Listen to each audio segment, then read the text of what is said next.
I think in every MBA interview, right, the college interview, people who are applying get asked this asked this question, right? Why MBA, right? And I think most people prepare an answer for that question, but the answer is more fundamental, and it is a mix of confusion and aspiration. And what CAT does is CAT does filtering very well. So it says, hey, I'm going to bring these peers who are all wonderful in their own ways together through this filtering mechanism of CAT, right? Whereas what we believe at Stoa is it shouldn't be filtering, it should be curation. How can I get 25 most interesting people together, irrespective of where they fall on the spectrum of their CAT scores?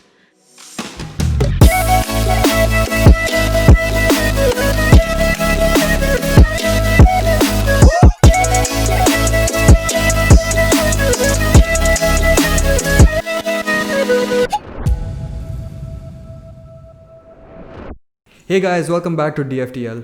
My name is Noah Martins, and if this is your first episode, this is a platform where I interact with the people I like to call society's exceptions. I'm talking entrepreneurs, business leaders, even celebrities and comedians. Basically, people who are living lives very different from the norm. I try to understand how they think and what motivates them. So if you think that's something you'd be interested in, do click that subscribe button down below and join us on this journey. It would also be cool if you could follow us on social media at the DFTL podcast for some other fun content and small clips. Today's guests are Raj Kunkolienkar and Aditya Kulkarni, the founders of Stoa School, a company that's been all the buzz on Twitter over the last few months. This episode was recorded 2 months ago, so it reflects an older version of Stoa. The company has gone through a few changes since then. What they're working on is super exciting, so you can click the link down below to find out more about Stoa School. In this episode, we discuss their individual journeys, we discuss the earlier version of Stoa, and we also discuss the philosophy of why herd mentality exists in India as far as doing MBAs or engineering is concerned. It's really interesting to see how much they've thought about it and what the process of creating a startup is like from a philosophical point of view. So stick around till the end and let's get to the episode. Raj and Aditya, thank you so much for joining me. Hey Noah, good to meet you. Let's answer the question that a lot of people probably have. What is Stoa School and why does it matter? So Stoa School in our mind is a 21st century business education institution which is mobile first. I think inherently people want a gateway to prosperity, and that gateway for most people is business education. I think everybody has an aspiration to sort of have that freedom to start their own business at some point of time.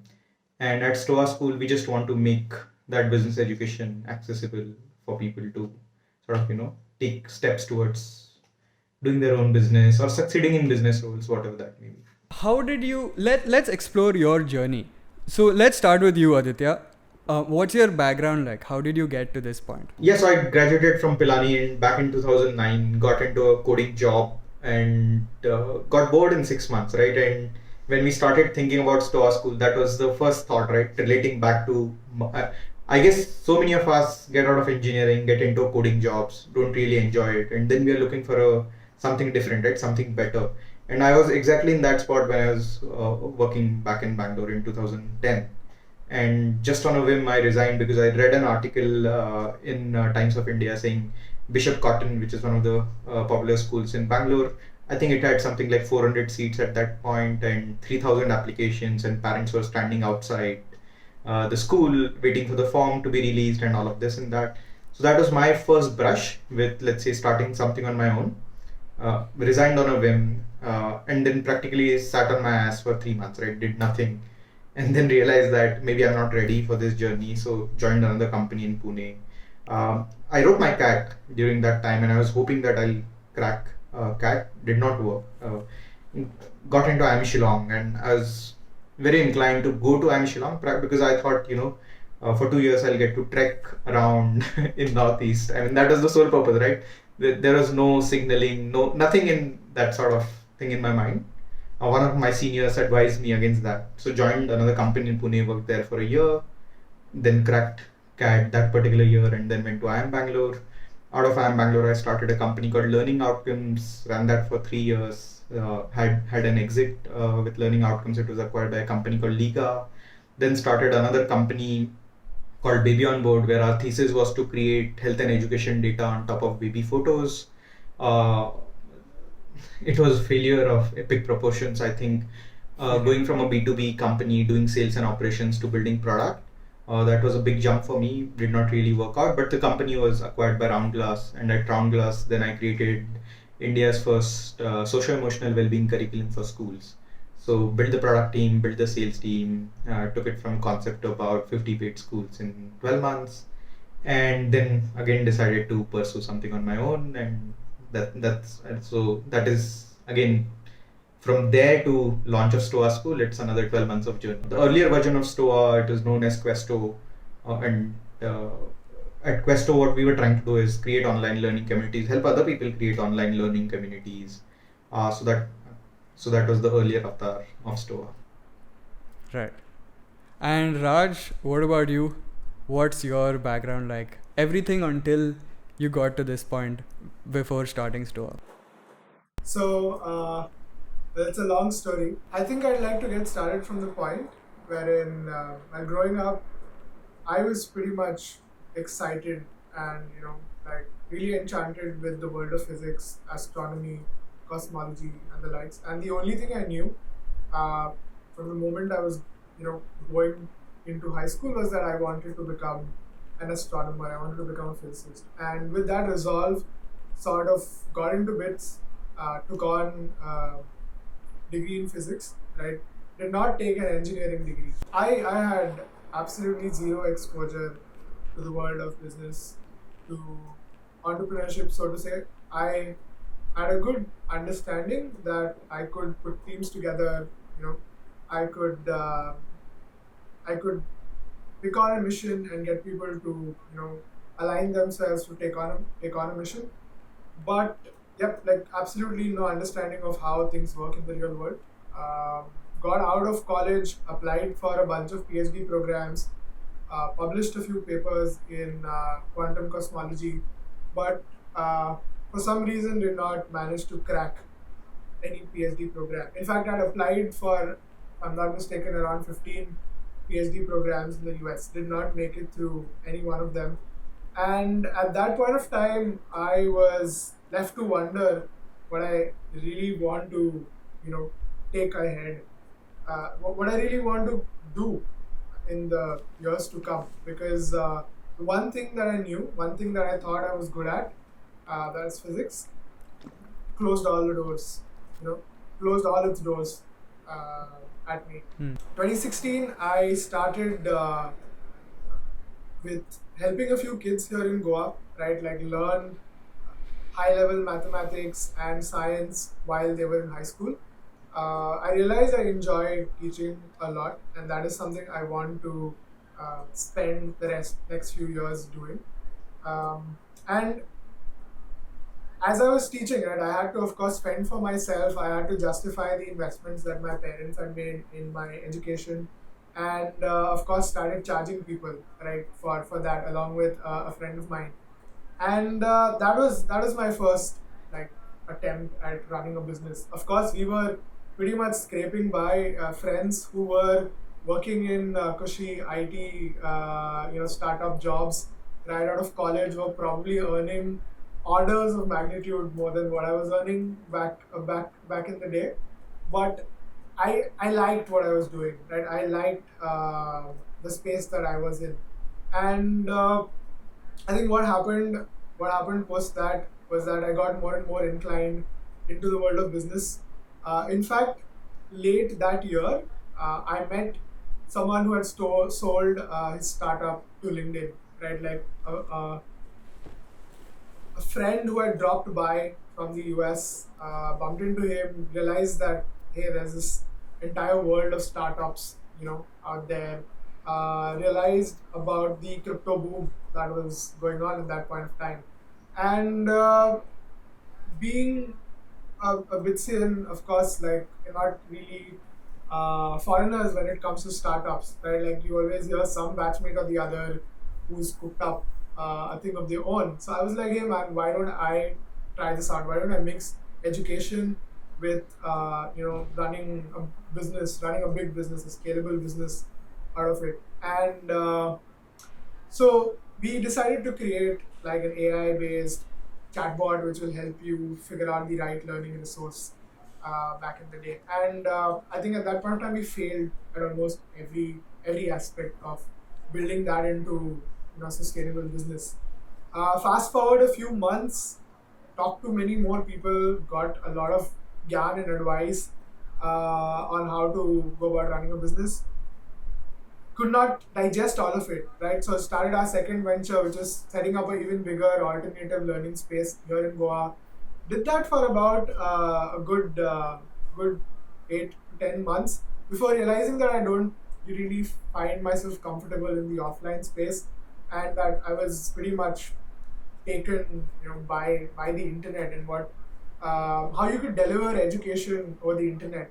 Of course, Byju's was taking off at that point of time. Unacademy was also on the rise, so I had a good inkling that we could do something online. And in late 2018, right, a good 2 years into the journey, I met another friend who told me, hey man, why don't you just get on Twitter? A lot of cool people are on Twitter. That would be a good place for you to go out and talk. Got on Twitter. Um, Interestingly, bumped into this thing called Lambda School, and a new way of financing one's education, that was income share agreement, ISAs. And that really rung a bell in my mind. I was like, so there's this problem, right, of talented folks who do not make it to the top tier institutes, be it IITs or BITS.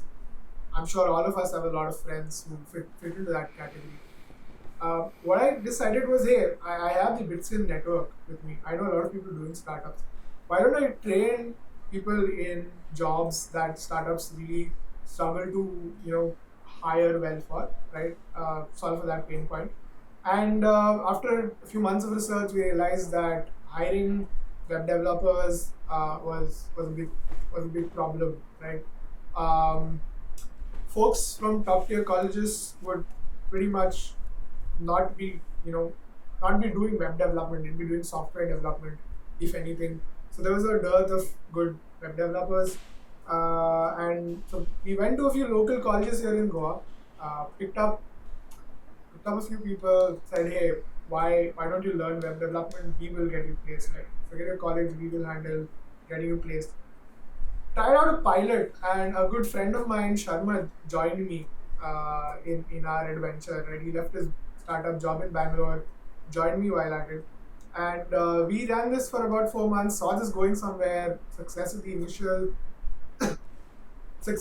the initial batch, and we decided to finally build a venture out of this. So there we were from, I think, early 2019. Uh, we till a few months ago, in fact, we pretty much took on a bigger batch, helped people get into break into product driven startups in the Indian tech ecosystem, right? And while on this journey, learned a lot more about business. We were finally attacking a problem that people wanted to pay us for, right? We were solving a real problem which could be monetized.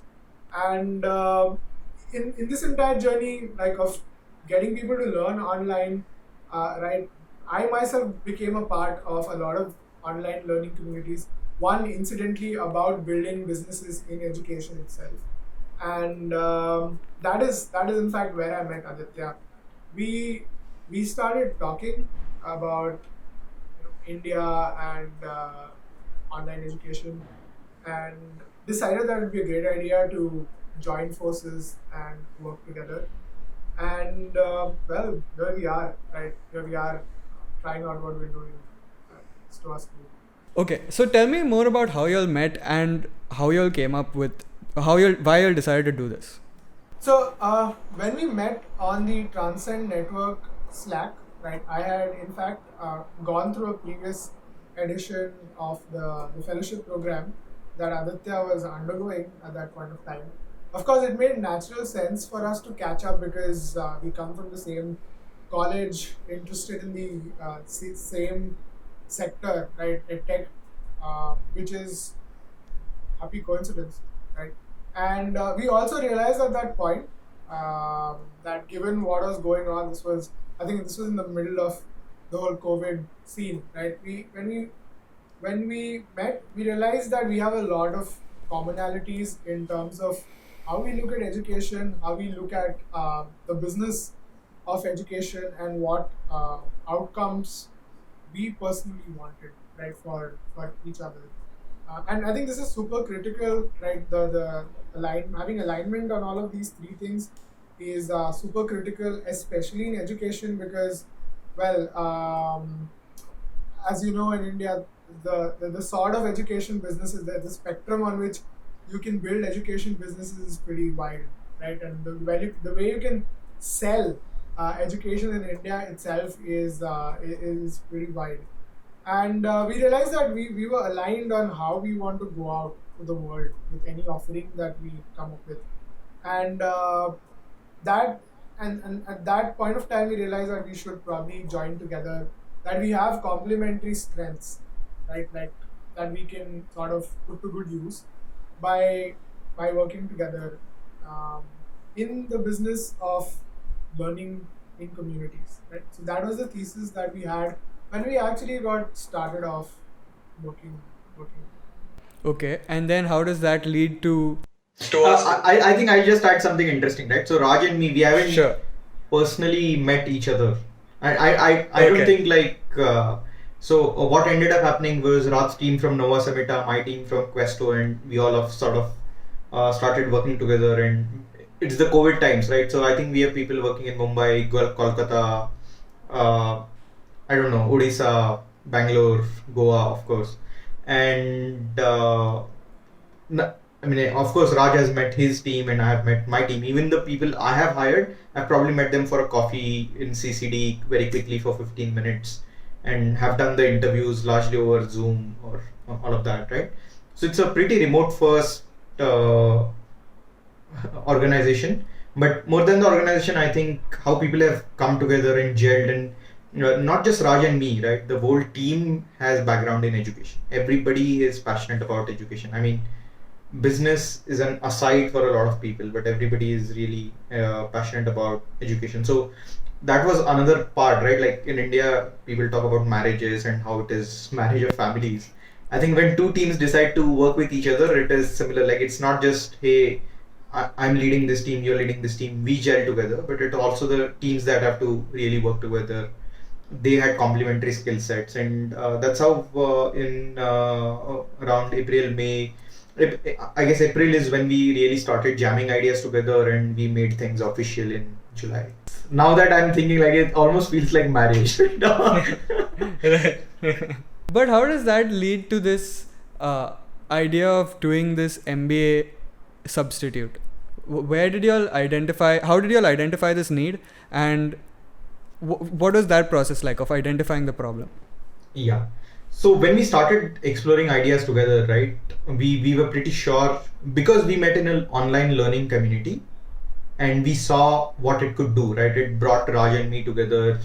It helped us connect with people who, I mean, we have met people from LATAM, from US, from Europe, from Singapore, all through that particular online learning community, and that really opened our ideas to the possibilities of what learning communities could achieve, right? Especially those that are built on top of internet, because they just flatten the world in some sense.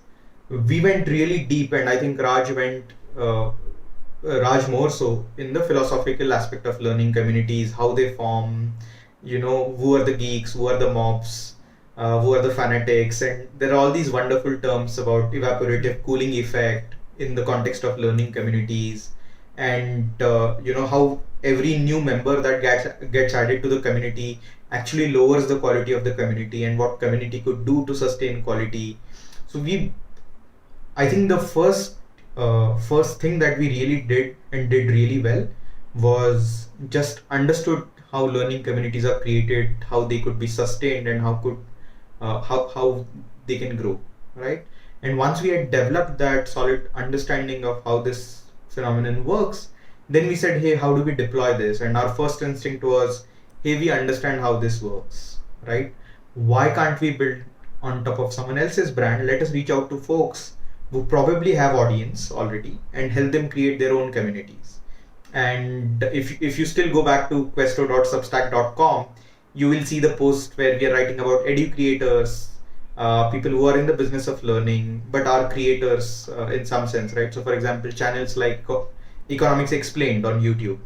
Now if you go to his Patreon, for the effort this person is putting into running that channel, I don't think Patreon is doing really well for him. So our first instinct was, hey, can we find all these interesting people who are in the business of learning but are not? And I think both Raj and me have had that experience, right? Where you could be passionate about education, but it is really tough to make money out of it, right? Unless you sell the soul, so as to say, right? So our first instinct was, we understand learning communities. There are these folks who we can help create their own learning communities and make their learning business sustainable. So let's go and do that. So we ended up meeting a bunch of folks. We worked with somebody who was on MasterChef Australia. We worked with somebody who is a CEO of a big branding firm in India. And all of these people wanted to create their communities, teaching something that they were expert at, right? And when we actually look back, we also sort of created a whole list of about 2000 YouTube channels who we could help create, like all these people who we could help create learning communities.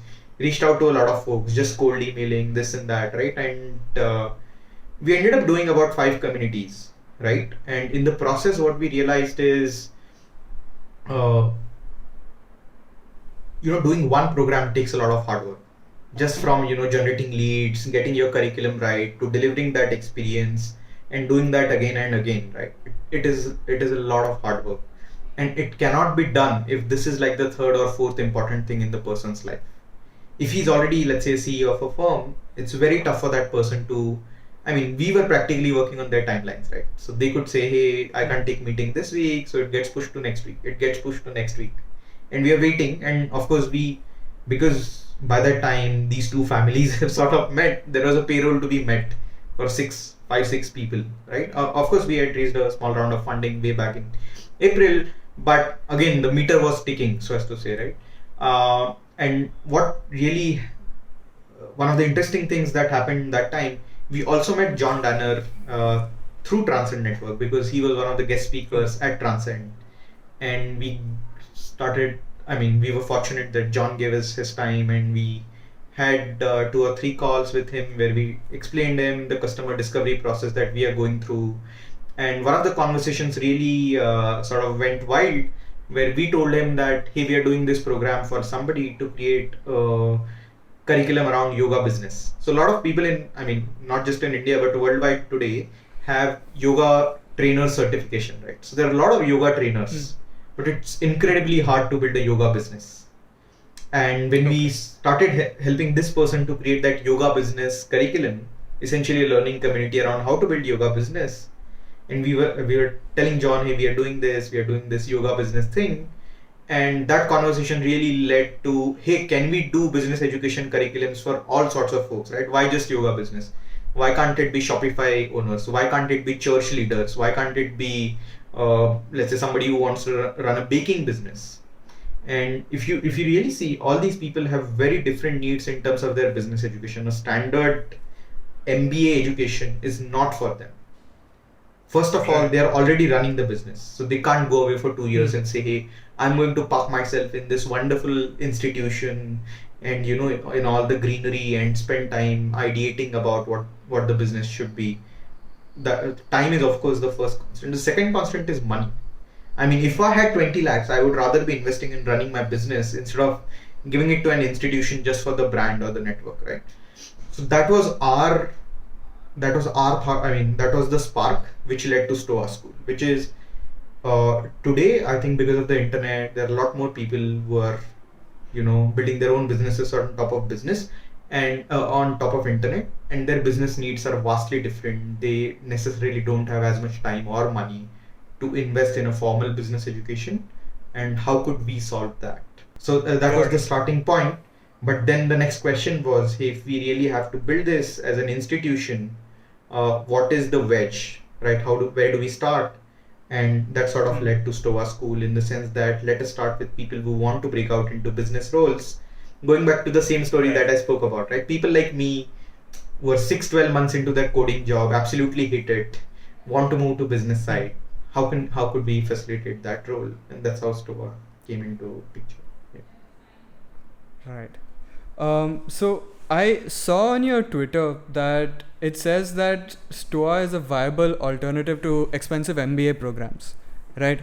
And one of my first thoughts is that a lot of an MBA's value is in its title. It's symbolic. Oh, this person has gone to an IIM or an ISB. That means that it's like a golden ticket, right? It's more than what their education is. It's proof of their intellectual ability, perhaps you could say. And that's because of years that it's taken these MBA colleges to grow those reputations. So I was thinking, how do you solve that problem for yourselves? How do you how do you compete with these old colleges on a reputation level? But from what I understand from what you're saying, that's not the target group that you're going after. You're not going after the people who would normally go to these MBA colleges. You're going after the people who are building real businesses already. You're going after the entrepreneurial types, the younger hustler types than the MBA, the general MBA candidate. Am I right about that? So again, I mean, this is the question of market, right? What is the market that we are going after? Right. I think there is a spectrum of people who would benefit from Stoa at scale, right? Let me first say that. Now the MBA itself, people who are very serious about doing MBA, right? NIRF data is there on their website. Anybody who is interested in business education should go and check it out. I think the business of business education is broken, right? Almost 250k people, 2.5 lakh people do MBA every year, right? If you look at the median income that people get out of MBA colleges, I think only 10,000 people make more than 10 lakh rupees. Okay, that is the NIRF data, and this is, I think, if I'm not wrong, NIRF data is self-declared. So this is self-declaration by colleges saying our people make so much. Or our people don't make much. Right, it's more of a declaration of our people don't make much than our people actually make much. But Yeah.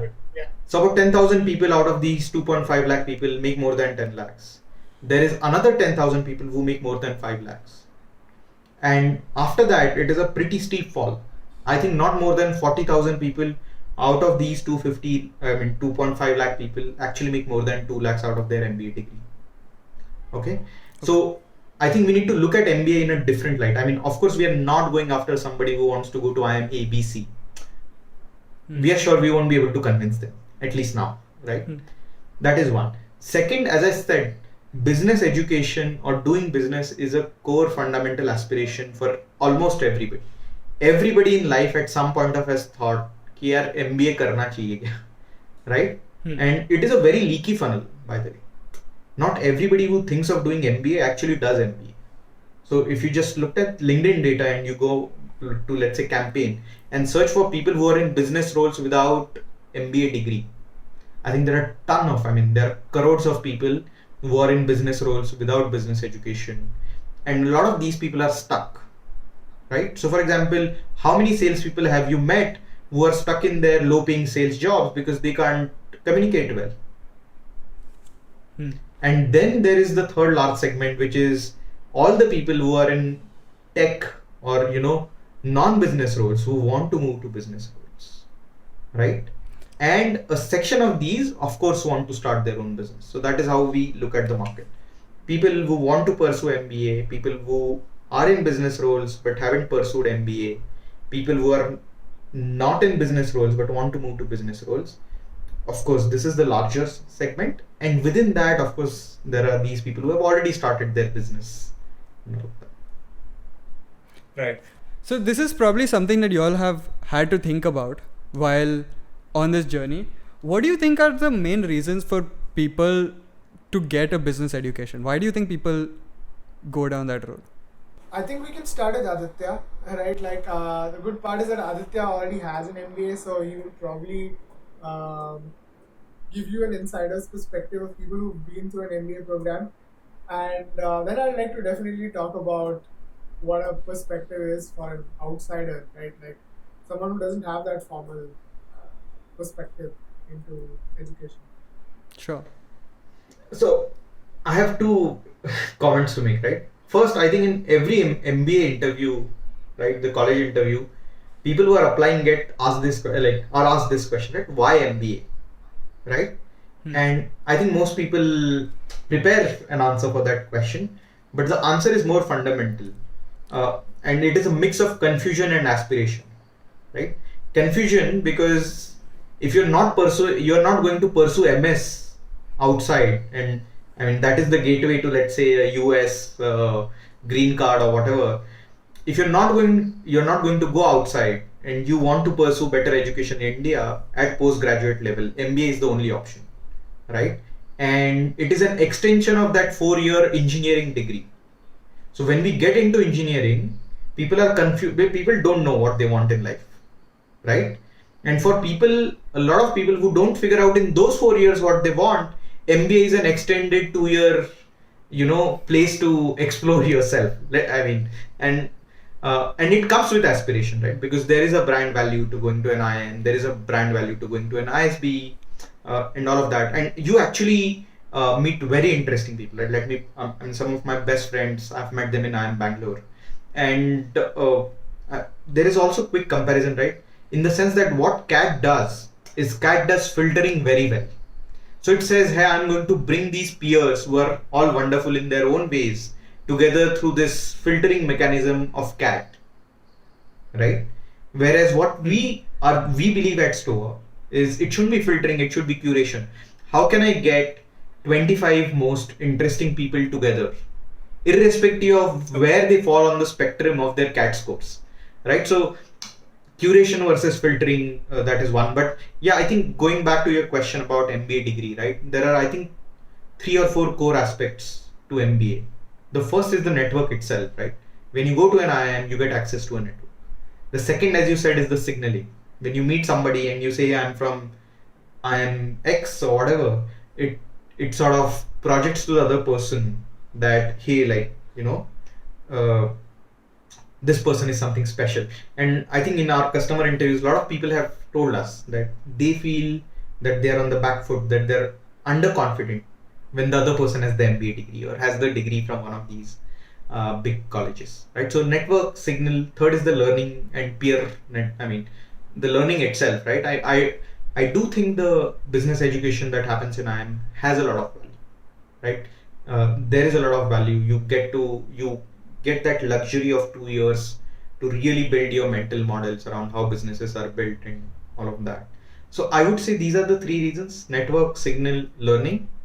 And the traditional thought process in edtech has been that these cannot be decoupled, right? Like all 3 have to be together to make an education model work. And maybe with Stoa, we are questioning, like, do you need all of these in similar proportions? Does everybody need that? But yeah, I mean, Raj, over to you. Right. I think that what Aditya talked about aspiration is really the crux of it, right? I think when people are 18, right, most folks, especially in India, have a very sheltered view of the world, right? Like everyone's told them science karna hai, science ke baad engineering mein jana hai. So everyone thinks that is the way to go. That is how I can become prosperous. But once people are 1-2 years into their first job, let's say, there is a sense of either stagnation, right, or not really liking what you want to do, not really liking what you're doing right now, right, and the career track when it comes to technical stuff. Or what happens is that you get exposed to more business functions, right? When you're in college or when you're in school, you pretty much have very little exposure to the economy as such, right? Or the world of business, what flies around in the world of business. But once you're working in a company, what happens is that you see that there is a sales vertical, there is a marketing vertical, there are people who decide the strategy, right? There is corporate governance that is happening. There are business owners, then there are managers who are reporting to. There's so much dynamism, there's so much structure that your whole worldview sort of goes, expands 10 times in terms of what you can successfully do. You're no longer restricted to being a programmer or an engineer. Right? You realize that you can be effective in life at whatever you're doing by doing things other than being in a technical role. Right? So I think that realization, it's something that I really resonated with because I had no idea that I could probably put my strengths to use in so many different areas. I think that realization is something that a lot of people go through at that, in their early 20s, at the cusp of their end of college and moving into a professional sort of starting their career sort of junction, right? And that sort of tips people over into doing an MBA because MBA is like this bundle, this whole package, which promises you that you will become you will grow a business brain, right? In a sense, that is what the promise of an MBA is. You will know everything about business, and you will become eventually become prosperous because this knowledge that you possess. And yeah, I think that's the motivation, right, for most people in their early 20s to jump into an MBA. Education is definitely a part of it, but I think it's mostly curiosity. It's scratching an itch, right, that is very visible to you. Yeah, that's what I think about this because yeah, in fact, a question, right, to Aditya and Noah, right? How many people do you know of who, at the age of 18, wanted to do an MBA, right? Versus at the age of 21, 22. What was it like during your time in college or now, right now? What is the scene like? Yeah, I don't think most people know that they want to do an MBA when they get into college, but towards the end of their time at college, I guess a lot of people start to realize that shit, I haven't figured it out yet. And like Aditya said, that made a lot of sense, that it's 2 more years for interesting, smart people to try to figure their lives out. So yeah, I can totally see that trend. That makes sense. And one of the interesting things about MBA, right? And I think this is peculiar to India, is it starts with that beta 10th kar lo, then everything is sorted, right? And then it is 11th 12th kar lo, then everything is sorted. Then अच्छे college में चले जाओ, undergrad में it is sorted. There it is, people start telling them मैं अच्छे college से MBA कर लूँगा, then it is sorted, right? And people come out on the other side. In fact, it is very interesting what happens once you get inside an MBA college, right? For example, I had no idea about, let's say, iBanking and what it is and consulting and the world of finance and all of that.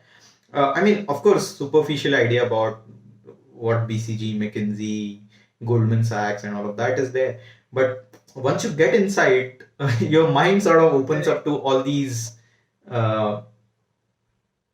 new opportunities, so as to say. And even when you come out and when you're in first job, I think it would be interesting to see how many people switch jobs, right, when they come out of MBA, and how many people end up switching their first job in first year. In fact, we were talking to somebody who was leading a finance company which sponsors people for foreign MBA, right? And he made a very interesting point. Let's say I feel today that I want to be doing this, and MBA is the pathway. That person starts preparing for CAT, GMAT, whatever. So it is a year's journey. In some case, it is 2 years journey. Then you actually land up at a college, and the college charges you a bomb. So you spend another 2 years, right, at college trying to figure out how am I going to pay this back? Because by that time, on your mind, what you thought of when like attempting to do MBA, that is no more what is top of the mind. That is, how do I pay this back? You spend another 2, 3, maybe 4 years paying back the loan. And then finally, maybe by that time, if you're not married already, you don't have kids, you don't have EMI, then you actually have mind space to go back to like how you started the whole journey. Right? So it's a it's a wild animal, MBA, I would say. But anyway. But okay, fine. So you've explained to some extent the philosophical aspect of it to me. What happens then, both from a philosophical and a practical point of view, after you figured out that okay, this is something that we think is interesting, that we think it's an interesting challenge, business education for everybody. What happens then? So I think the moment we had a hunch that we might be onto something, right? First thing was to not run towards it, but to be a bit skeptical and to actually confirm that this was a problem worth dedicating, you know, the next 5-10 years of our lives, sort of getting solving the problem. Um, so thankfully, over the last 2 years, I have developed a good following on Twitter. So what I did was dropped a few questions here and there. Uh, one of the tweets that I put out was like of the lines of, I went from a technical background to a business background, and it was pretty adventurous. It was a pretty scary journey, right? Is anyone in my audience looking to do the same? Is anyone in my audience in an engineering role looking to get an MBA or move into a business role? Hit me up. Let's talk. And to our surprise, I think more than 150 people actually reached out saying, "Hey Raj, you know what? I am stuck in, let's say, an engineering role. I've just left my job, and I'm thinking of taking an MBA, or I'm already doing a course somewhere or the other." And after like doing, I think, 2-3 interviews a day for 15-20 days in a stretch, we came out of it with conviction, right?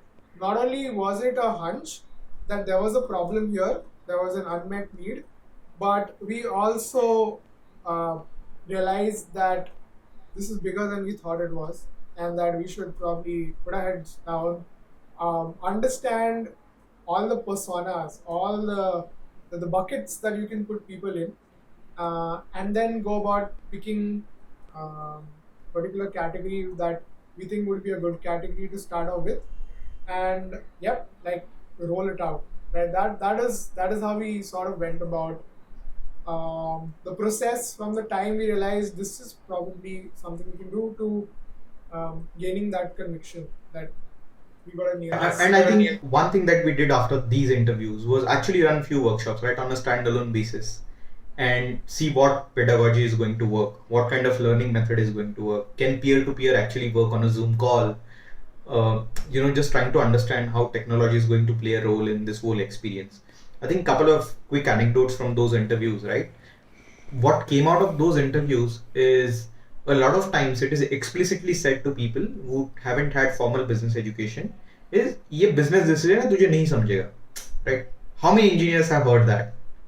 Like, or a designer, right? How many times have they heard in their job role that this has already been decided by the business team, you won't get it, right? We in fact met a founder of a company, and it's a 3 people founding team, and he said, hey, I feel pretty dumb, I feel like I'm not contributing enough when these business guys are talking about GTM and this and that, right? And so I think inherently people want to have a voice in the conversation when business discussions happen, even if they're not in business roles. And we ended up discovering that persona because of these interviews.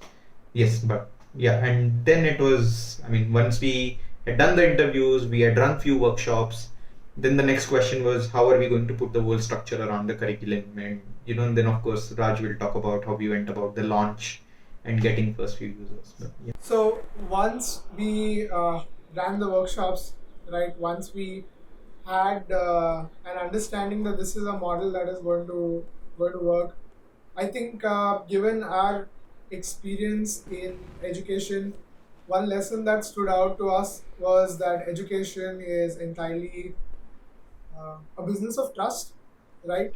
When people send their kids to IITs or BITS, when my parents sent me to BITS, I'm sure that they did not have nitty-gritty level understanding of what what would be taught in the institute, where the professors got their PhDs from, and so on. All they knew was that they had heard from a lot of people that that BITS was a good place to, start off your journey. And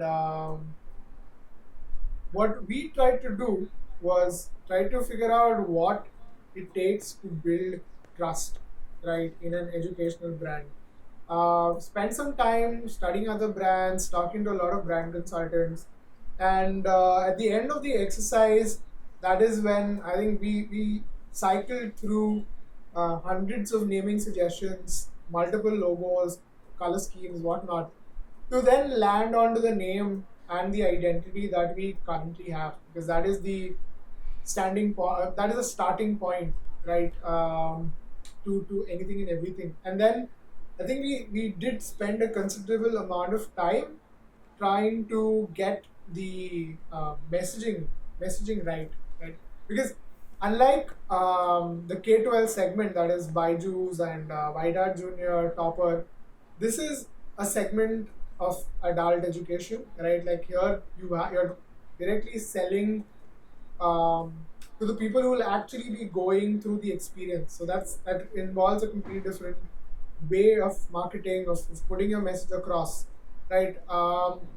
You cannot, for example, tell a 23-year-old that hey, you're going to get a job at Google and then not deliver on that promise, right? So we have to sort of figure out what our positioning is, what our brand voice is going to be like. And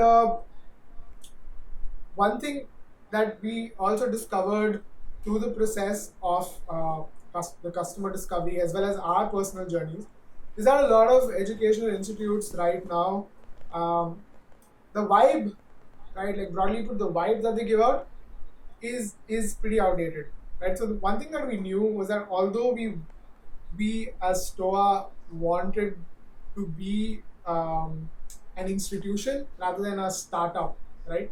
We wanted to be an institution, yet we wanted to have a fresh voice. We wanted to reach out and appeal to young folks, right, in their own language.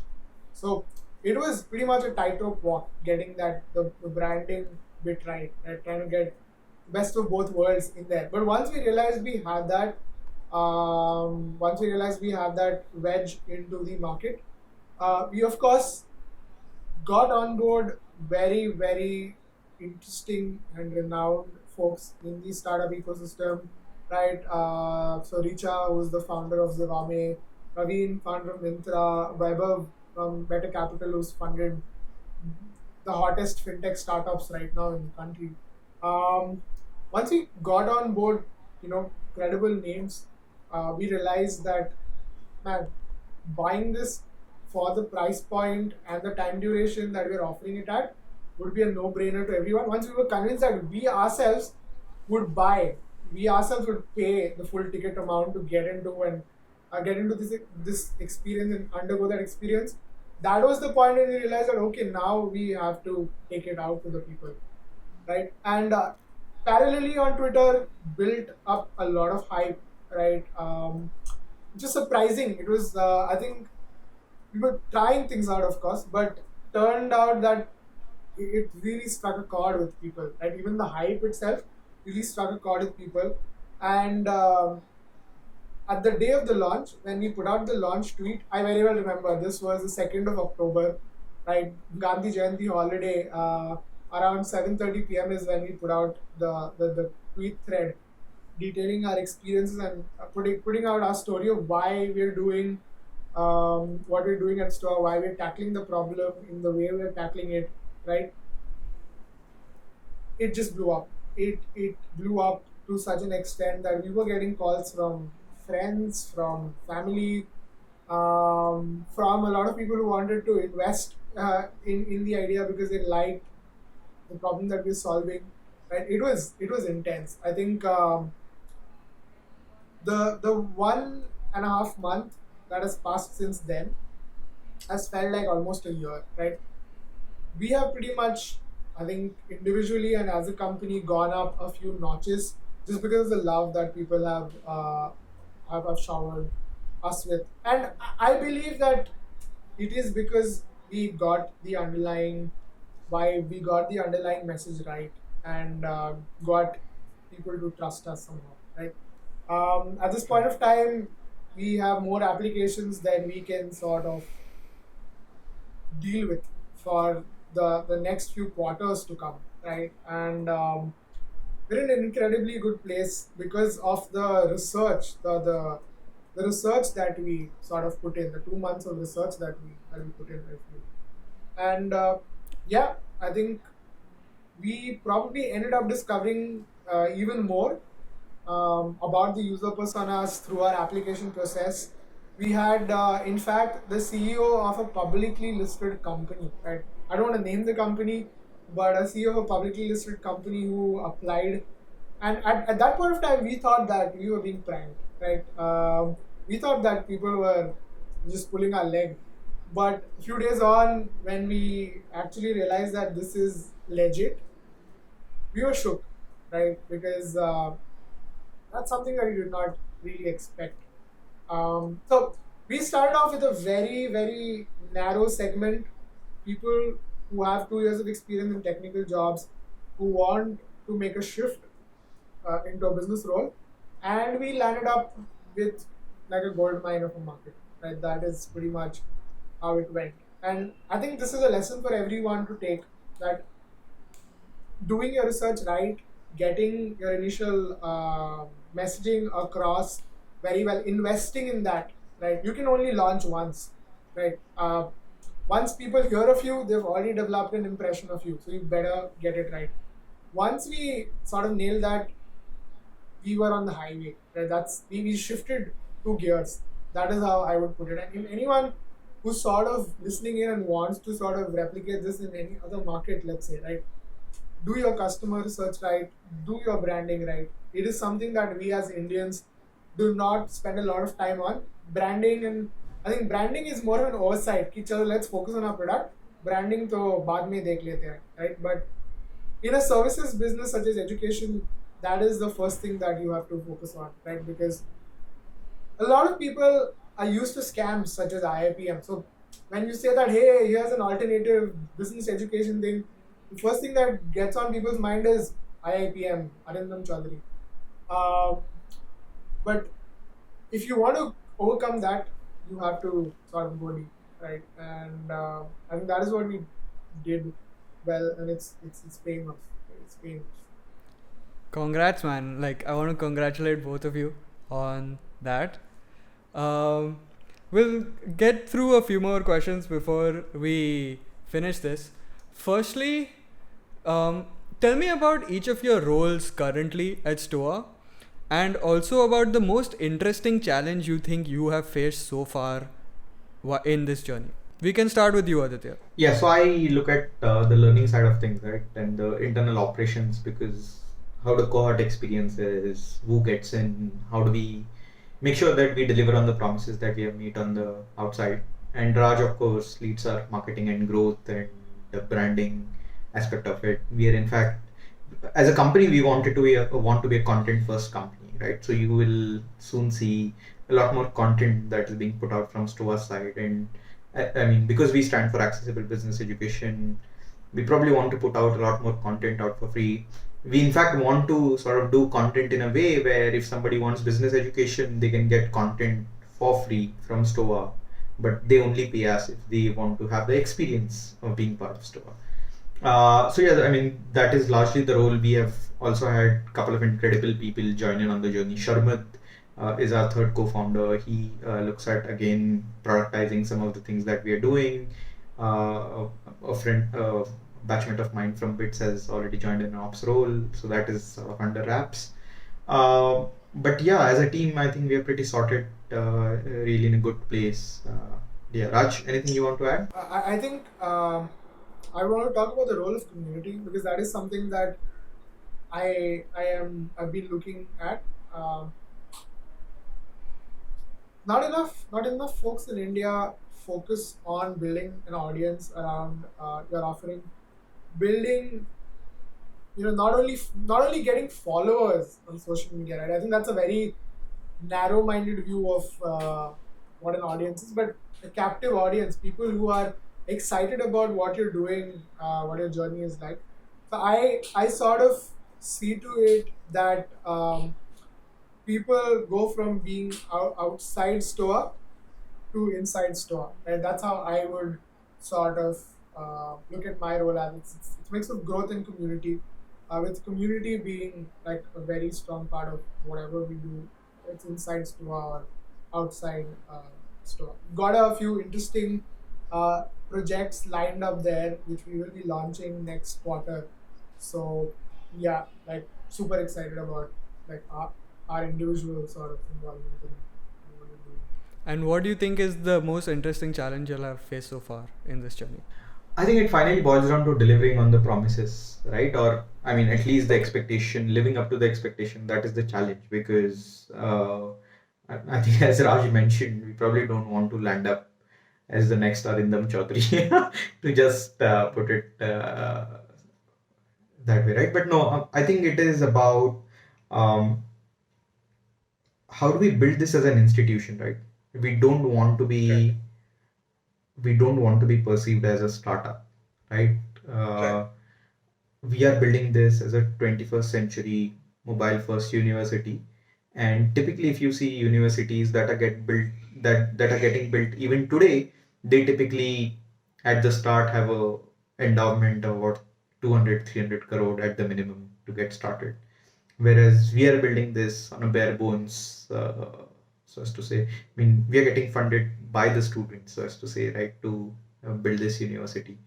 uh, and that is going to be an interesting challenge, not just in the short term but also in the long term, is how does this institution become big and what role we play. But my guess is there will be a lot more people who go through the experience who will play a much bigger role in building this as an institution that than, let's say, Raj or me individually will play. But yeah, I look at that as a challenge.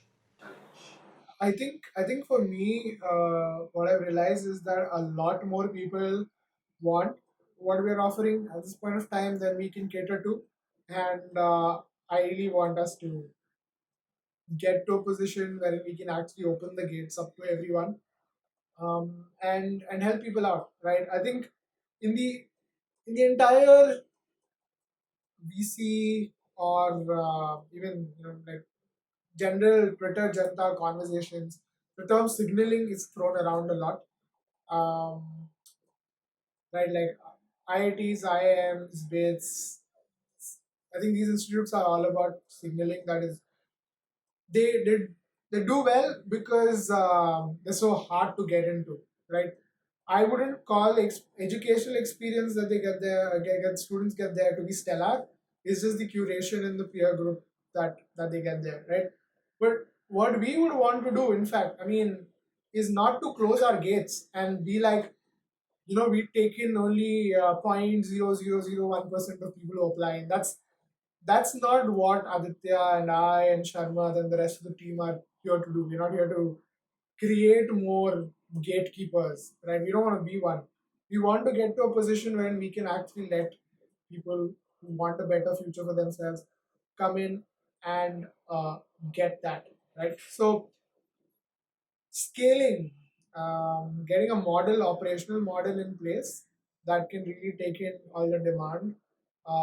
That is, I think, one of the biggest challenges we're facing right now, and that's probably a very unique challenge. I think not many around the world have cracked this. As far as I know, no one else in India is even looking to approach this problem the way we are. So, yeah, super excited to actually like innovate, right? Like using the power of the internet, technology, psychology, practices in education, peer-to-peer learning, all of that smashed in together. Pretty exciting times. Thanks to the challenges that we have. Good, and these are good challenges to have, right? And I think Tiago put out a tweet the other day, right, saying every new feature that Zoom releases sort of unlocks the possibility of what can happen in a learning community online. And we are pretty much on that side of things, right? Like if you can do self-select breakout rooms, oh wow, now I can do something new in terms of learning and community, right? So I think technology is rapidly changing, which sort of which is the foundation of all these online learning communities. And with each iteration, what we can do, what the model could be, how many people could we serve, all of that just changes by an order of magnitude. So really excited thinking about that. In fact, the software that we're using internally and that'll be soon like put up to the world is just in the wild for the last 3 months. Right, we're using tools that are super new when it comes to unlocking possibilities of what can be done on a peer-to-peer basis. So it's pretty bleeding edge, even from an edtech sort of perspective, right? So yeah, I mean, I cannot imagine I cannot imagine what we can pull off because in the next coming years, because technology is changing so fast, right? Like who knows, like what all it holds in the years to come. Right. I want to get to my last question, but before that, I have this. Probably that will be a very clickbaity little thing that we can release for promo that I think a lot of people would care about. Raj, this is for you. How do you grow 4,000 plus followers on Twitter? How do you grow Twitter? How do you grow your social media presence? By being fucking interesting. Right, if I have to put it that way, by being fucking interesting and being helpful, being extremely helpful at the very same time. Now these are, I mean, one of them. Well, it takes a lifetime of effort to get there, but the other is something that all of us can practice. Right, like being helpful is something that is that is pretty much like I think given the best return on investment, so to say, for me than any other thing that I have. And if you What do you mean though? What do you mean by being helpful? what I mean by being helpful is just is not turning anyone around, right? Like I think there are many ways in which you can help people out. One way is by actually having a conversation one on one with someone, helping them out, connecting them to people who, even if you do not have time, would be willing to help them out. That is one thing. The other thing is creating content, right? I think Twitter is not looked at as something that is, content creation, so to say. It's more of a social media platform at this point of time. But if you use Twitter right, you can actually help people at scale, right? Like since I get to hear a lot about what problems people face in my DMs, I think putting out few sharp tweets about giving insight to people about what they can do in their careers, what they can do, in general, to learn more, right? Like to take advantage of the internet. I think few sharp insights, directions for people in terms of tweets can really help people. And I think now that I'm thinking about it, the third thing is that you have to be doing things which others are not willing to do. You have to be taking on risks which others find too risky to take. I'm not saying that you will be successful with every risk that you take, but people like to watch a good show, right? People like watching ups and downs of other people because they find it too intense to sort of undergo it by themselves, right? So people love living vicariously through other people's adventures, and I think you just have to provide it to them, right? You have to be entertaining, be helpful, be interesting. Yeah, I think that's a trick. To gaining a following, so to say. Right. Okay, fine. So I'll get to my last question, and probably I want like a very practical answer to this. What should people expect from the Stoa experience? And also, where do you all see this in 5 years? Those are my last two questions. So I think there are two aspects to this, right? And it goes back to whatever we have discussed previously about why people do MBA. One is the learning itself, right? And that is pretty much the aspect that we take care of, which is we make sure that you have a curriculum, you have learning experiences that make sure that you grow a business brain, right? But the second part I feel is more personal about this journey. This 12 week, even though it is part time and it is 15 hours a week, it feels like it's not much, but it is pretty intense. We have seen, even when we did the workshops, that when people go through the 60, 75-minute group conversation, they're not dumb consumers, right? In the sense that content is not being thrown at them in any of our sessions. They're actively participating, and that process is physically, mentally exhausting for a lot of people, right? And that is why the second aspect of this journey is really personal, where where we want people to take ownership of personal discovery, right? A lot of conversations at interview stage or even now are about, hey, where do I go next, right? What comes next? Should I start again? Like, we have people who have failed at building businesses who want to start again. There are people who have never done businesses who want to start again. There are people who are in hardcore software jobs who want to shift to business roles. So a lot of people have this question on their mind, is where do I go next, right? And we want this process to be a solution to that question. And towards doing that, towards that personal discovery, is where you have to force, and I think Indians are pretty bad at this, is we can't just reach out to a person and say, hey, can we have a 30-minute conversation, right? We typically want to engage in conversations where we have a lot to take, but we are not willing to give, right? So that is the second part of what people can expect from the whole Stoa journey, is we will push them out of their comfort zone to make sure that some sort of personal discovery, some sort of personal clarity is getting built, which means you need to be participative in the community, you need to be talking to people, you need to be being vulnerable, right? I think that is the word. So I think people can expect that Stoa as a space will allow them to be vulnerable, to say that, hey, I don't understand this, I don't get it, can you help me, right? So those are the two aspects. I think one is the business education, the learning itself. The second is this personal discovery through being vulnerable, through building trust within the community. And I think if first happens, it is good, right? But if both these happen, then it's just going to be great, right? In terms of where do we see ourselves 5 years from now, as I said, we want to be that institution. We want to be a university which caters to diverse students, diverse interests. And if we get our operational model right, I guess we will end up creating accessible business education, not just for, let's say, folks in Bangalore and people who are very tech savvy, but people in tier 2 towns of India, people in tier 3 towns of India.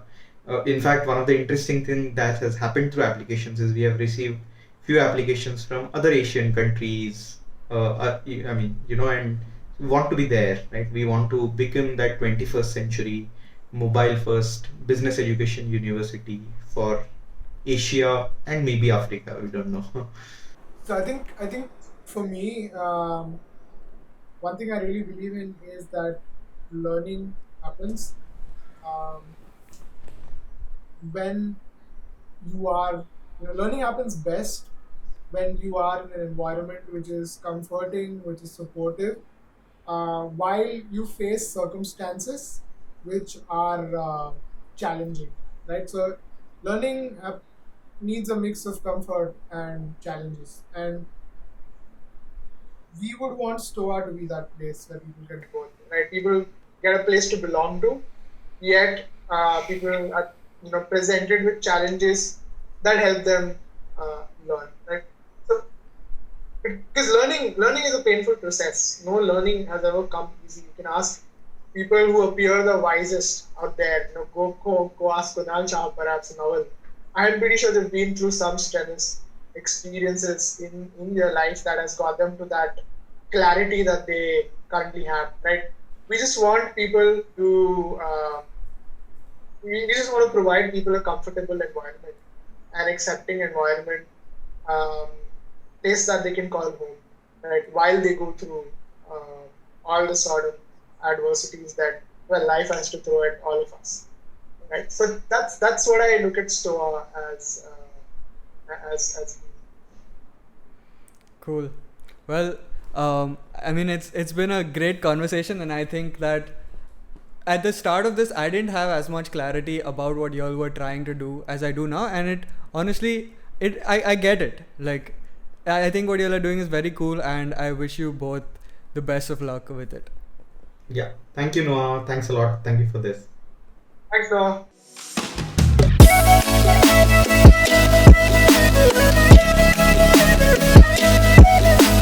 Thank you so much for watching that episode. If you enjoyed it, don't forget to like and subscribe and share this with all your friends. See you in the next one.